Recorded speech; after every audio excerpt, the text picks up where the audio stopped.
I wanted this to be the shoe. I needed this to be the shoe.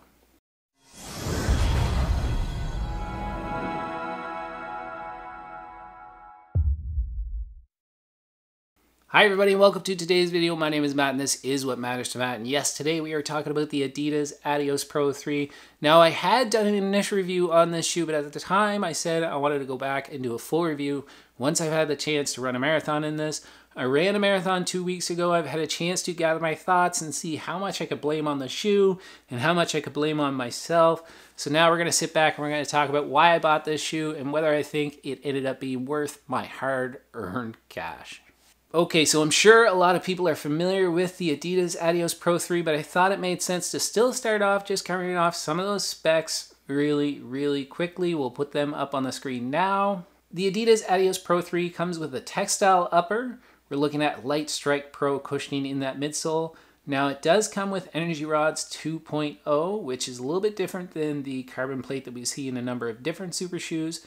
The weight of the shoe is listed at 8.1 ounces. The midsole drop for the Pro 3 is 6.5 millimeters with 39.5 millimeters in the heel and 33 millimeters in the forefoot.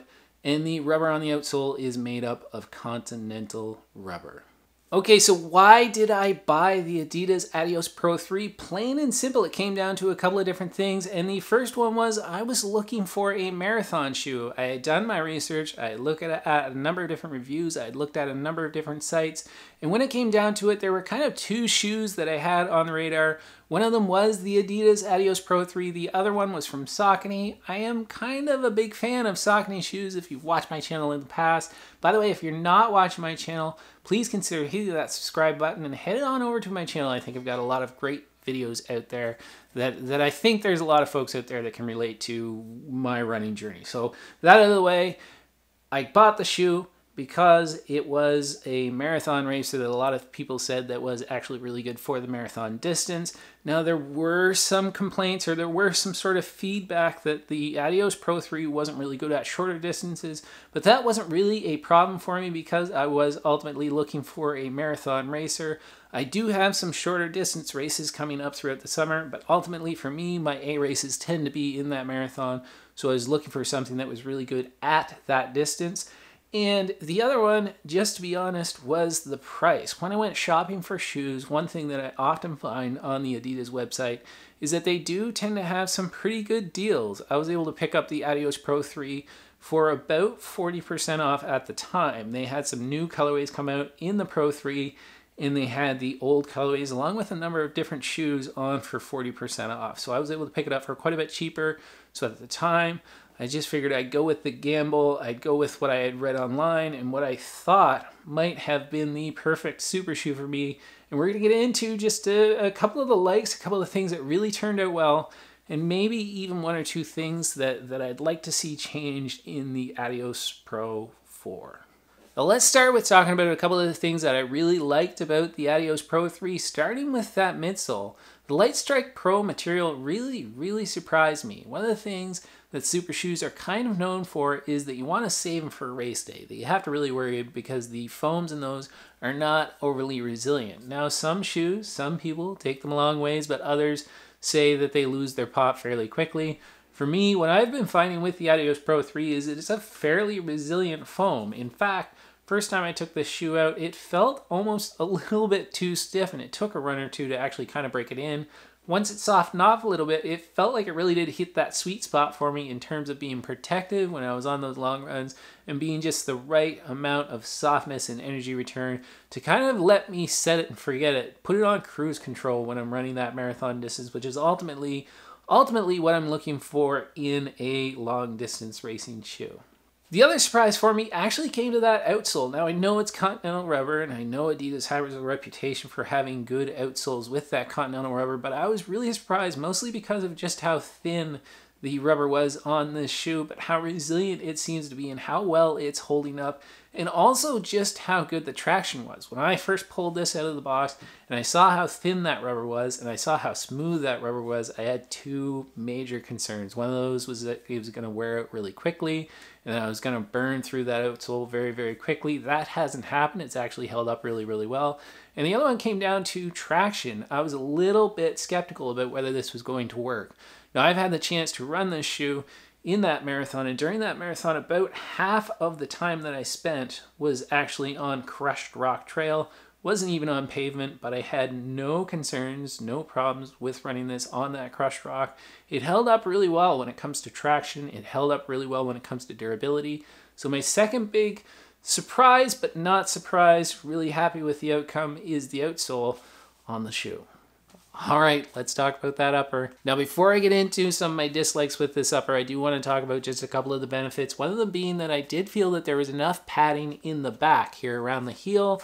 And I also felt like there is still some structure to the back of this. So everything that's going on back here felt really good. Didn't get a whole lot of heel slippage, didn't get any irritation. Everything was good from here back. Where the problems actually started to occur for me, and a lot of other reviewers have brought this up, is that the tongue of the shoe, there is nothing to the tongue of this shoe. And when you combine that with these laces that are just pretty thin and don't really have any stretch, when I ratchet down these shoes and probably tighten them a little bit tighter than I need to, I actually get a little bit of lace bite across the top of my foot. You could see the laces in my foot for days after I actually ran the marathon. Probably, again, maybe me ratcheting it down a little bit too tight, because I will say that this does tend to fit true to size, so I didn't have any problem with the length of the shoe or anything like that. But when I ratcheted them down, a little bit of lace bite with the top of the shoe.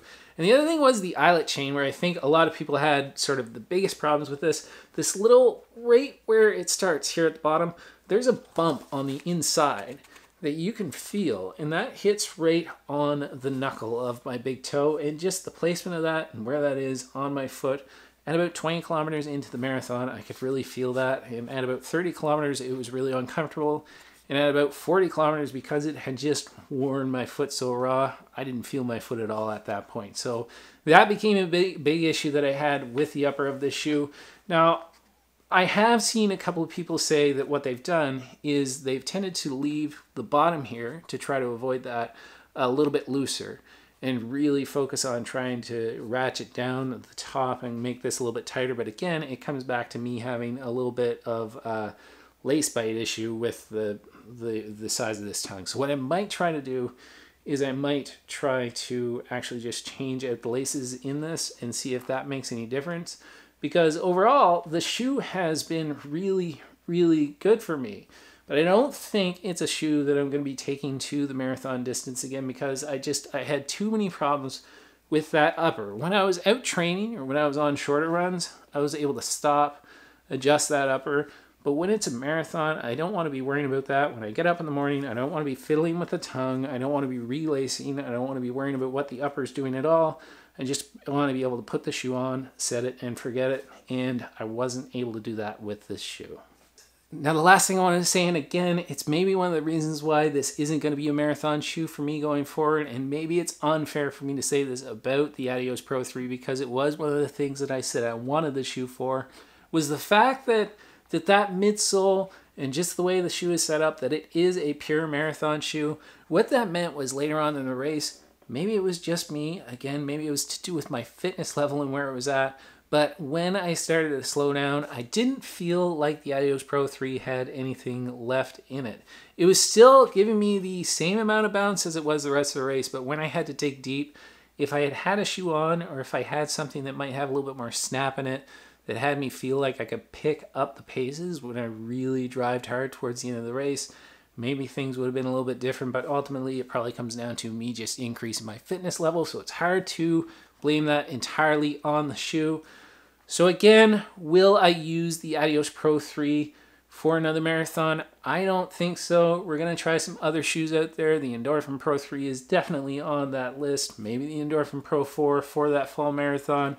You never know. But that is what I have to say, and that is all I have to say about the Adios Pro 3. A great shoe. I am going to continue to use it for some long runs and for some of my training workouts, but ultimately I don't think it's going to be the shoe that I'm going to use for another marathon, just because that upper has just not been perfect for me, and I really want to forget about the upper when I'm actually out during the race. That's it, guys. That's all I have to say about the shoe. My name is Matt. This is What Matters to Matt, and ultimately what matters to me most is my family. I'll see you guys in the next video. Step 1, wake up early, gonna rise with the sun. Step 2, get some good, some food in you. Step 3, think real hard about what you wanna be.